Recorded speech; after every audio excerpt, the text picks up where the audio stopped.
प्यारे बच्चों, आप सभी का अभिवादन, आप सभी को नमस्कार। इस समय आपको बी पाठ तृतीय संस्कृत के प्रथम प्रश्न पत्र में निर्धारित श्रीमद् भगवद गीता का अध्ययन करवाया जा रहा है। और जैसा कि आपको पहले बताया जा चुका है कि श्रीमद् भगवद गीता के 3 अध्याय, दूसरा, तीसरा, चौथा अध्याय आपके पाठ्यक्रम में निर्धारित है। और इसी क्रम में श्रीमद् भगवद गीता के दूसरे अध्याय के 15 श्लोकों का हम अभी तक अध्ययन कर चुके हैं, अर्थात आपको 15 श्लोकों का अध्ययन करवाया जा चुका है। 15 श्लोकों के उपरांत आज हम इस कालांश में 16वें श्लोक का अध्ययन करेंगे। तो 16वां श्लोक इस रूप में हम सभी के सामने है कि ना सतो विद्यते भावो ना भावो विद्यते सतः उभयोरपि दृष्टो अंतस्त्व अन्यो तत्वदर्शी भी। फिर देखें कि न असतः विद्यते भावै न अभावै विद्यते सतः उभय अपि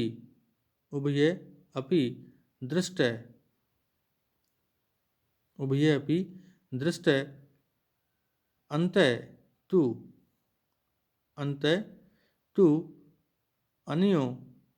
तत्वदर्शी भी। कि इस श्लोक में, इस पद्य में अर्जुन के सारथी भगवान श्री कृष्ण जो हैं, अर्जुन के शोक के विषय में युद्ध भूमि में जाने के उपरांत अर्जुन को जो शोक उत्पन्न होता है, उस शोक के विषय सतस्वरूप आत्मा सतस्वरूप है, और ये देह जो है, जो शरीर है, ये असत रूप है। इसी विषय का वर्णन इस श्लोक में करते हैं कि हे अर्जुन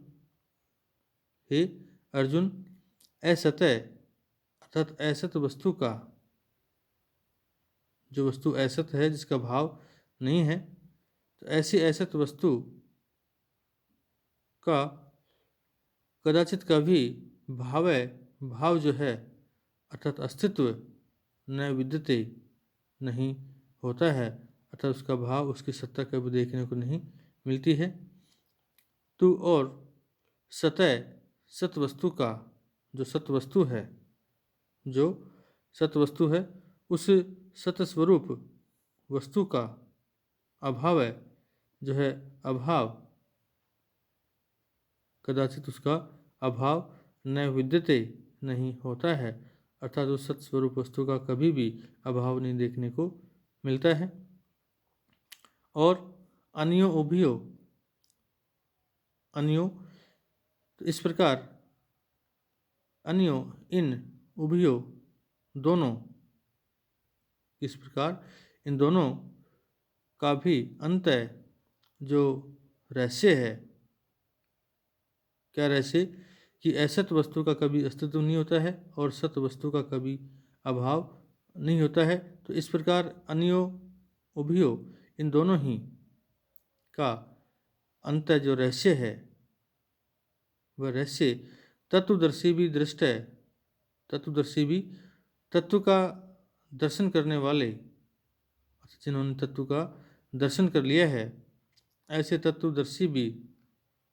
तत्वदर्शी अर्थात तत्वज्ञानी जो पुरुष हैं, उन पुरुषों के द्वारा दर्शी भी, जिन्होंने ज्ञान का दर्शन कर लिया है, तत्व का दर्शन कर लिया है, ऐसे तत्वदर्शी उन पुरुषों के द्वारा दृष्ट देखा गया है कि इस प्रकार अन्यो इन उभय दोनों का ही अंत जो रहस्य है वह रहस्य तत्वदर्शी ज्ञानी विद्वान पुरुषों के द्वारा जिन्होंने तत्व का दर्शन कर लिया है तथा उस परब्रह्म परमात्मा का दर्शन कर लिया है, तो ऐसे उस परब्रह्म परमात्मा का दर्शन करने वाले उन ज्ञानी विद्वान पुरुषों के द्वारा दृष्ट है, देखा गया है। क्या देखा गया है? इन दोनों का ही जो रहस्य है वह रहस्य उनके द्वारा देखा गया है। इस प्रकार इस श्लोक के अंतर्गत जो भगवान श्री कृष्ण के विचार आए हैं, जो उन्होंने अर्जुन को बतलाया है, तो उपयुक्त विचार जो हैं सांख्य दर्शन का जो सत्कार्यवाद है, अर्थात इस श्लोक में बतलाई गई बात, कही गई बात या इस श्लोक में दिए गए विचार जो हैं वो सांख्य दर्शन के सत्कार्यवाद पर आधारित हैं। यहाँ पर अर्जुन के सारथी भगवान श्री कृष्ण जो हैं वो अर्जुन से संयोग से उत्पन्न होने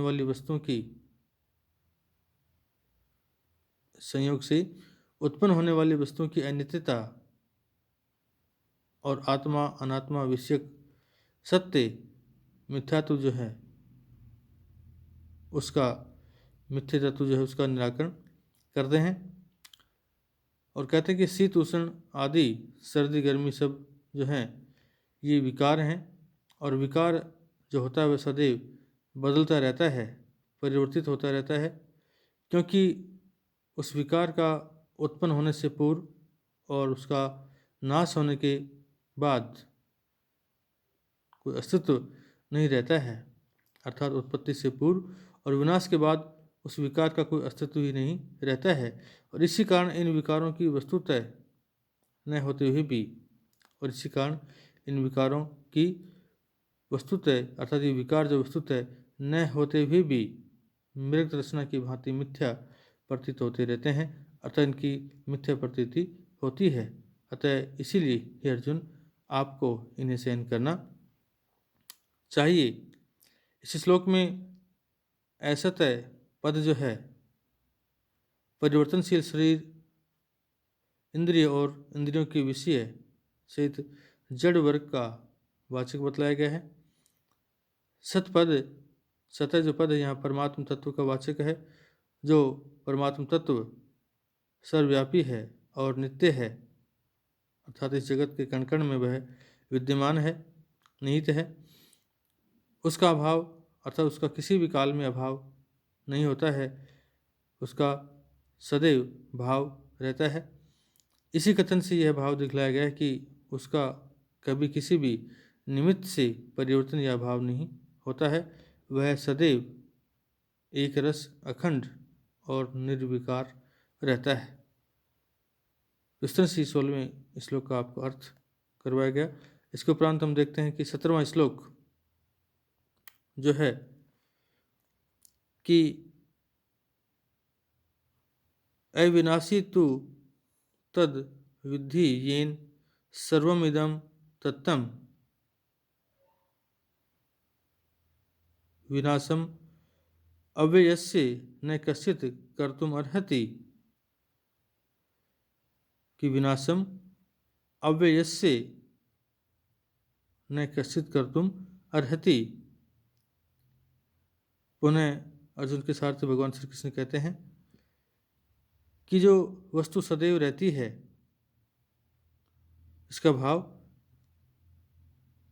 किसी भी काल में हमें देखने को मिलता है,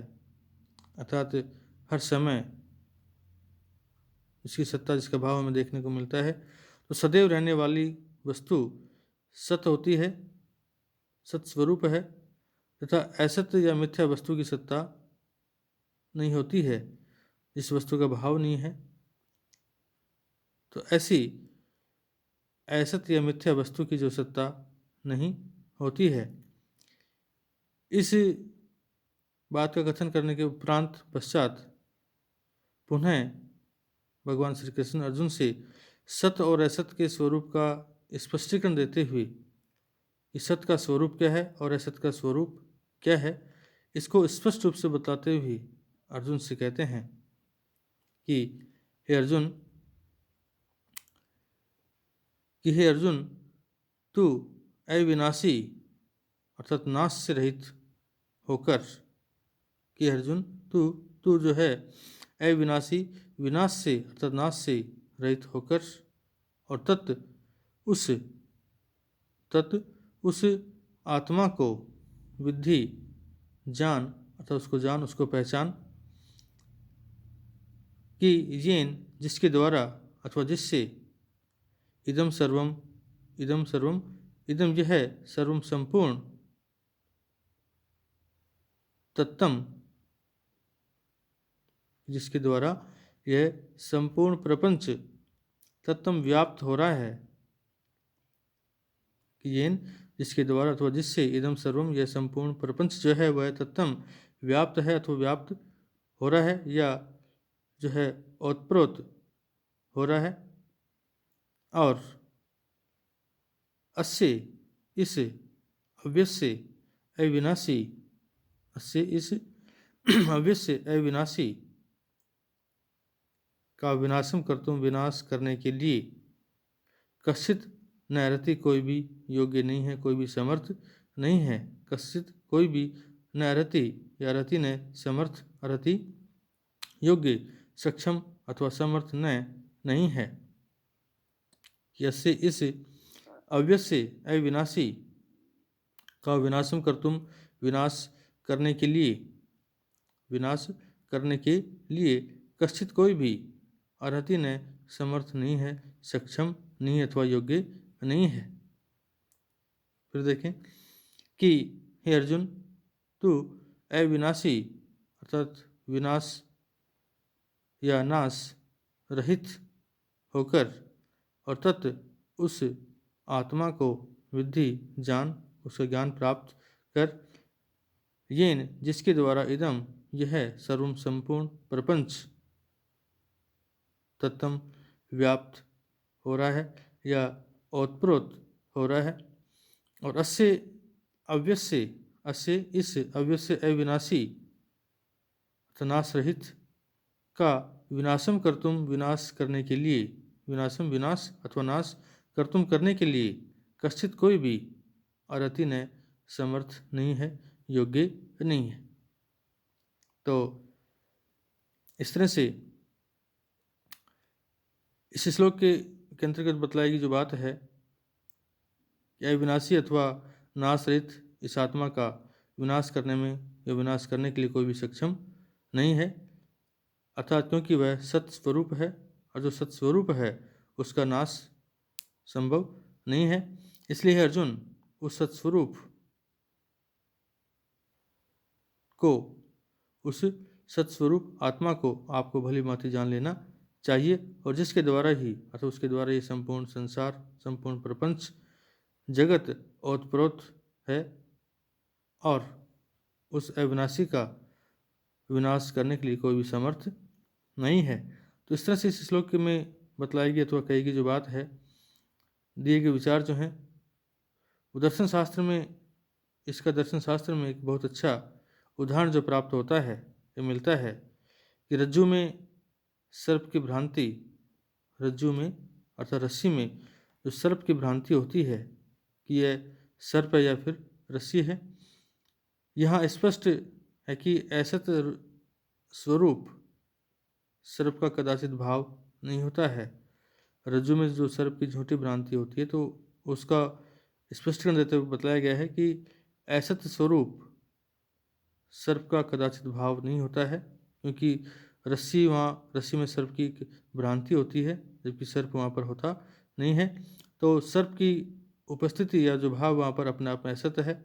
इसलिए असत स्वरूप सर्प का कभी किसी भी काल में भाव नहीं होता है, सत्ता नहीं होती है, चाहे वह मध्य ब्रह्म काल में प्रतीत भी होता हो। तो और सत्स्वरूप रज्जु जो है, जो रस्सी है, इसका भाव है, उसका कभी अभाव नहीं होता है, भले ही यह मध्य ब्रह्म काल में प्रतीत नहीं होती हो, परंतु उस समय भी वह रहती है, रहती ज्यों की त्यों ही है, तो उसमें भी वह रस्सी अपने उसी स्वरूप में रहती है। इस श्लोक के अंतर्गत अथवा इस श्लोक में शरीर, इंद्रिय, मन,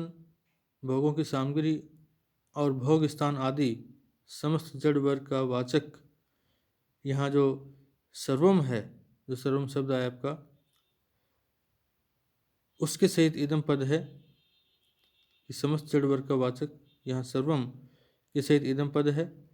वह संपूर्ण जड़ वर्ग चेतन परमात्म तत्व से प्राप्त है और उसी परमात्म तत्व को यहाँ अविनाशी बतलाया गया है। अर्थात इसी श्लोक के अंतर्गत जो है शरीर, इंद्रिय, मन और भोगों की सामग्री और इसके साथ साथ भोग स्थान जो है आदि समस्त जड़ वर्ग का वाचक जो सर्वम पद आया है, इस सर्वम पद के सहित इदम पद है और यह संपूर्ण जड़ वर्ग चेतन, ये संपूर्ण जड़ वर्ग चेतन उस परमात्म तत्व से प्राप्त है और उसी परमात्म तत्व को यहाँ अविनाशी आपका बतलाया गया है। तो इस तरह से इस कालांश में आज आपको 16वें और 17वें दो पद्य, दो श्लोक हैं, दो पद्य हैं, उनका अध्ययन करवाया गया। अगले कालांश में हम 18वें श्लोक का अध्ययन करेंगे।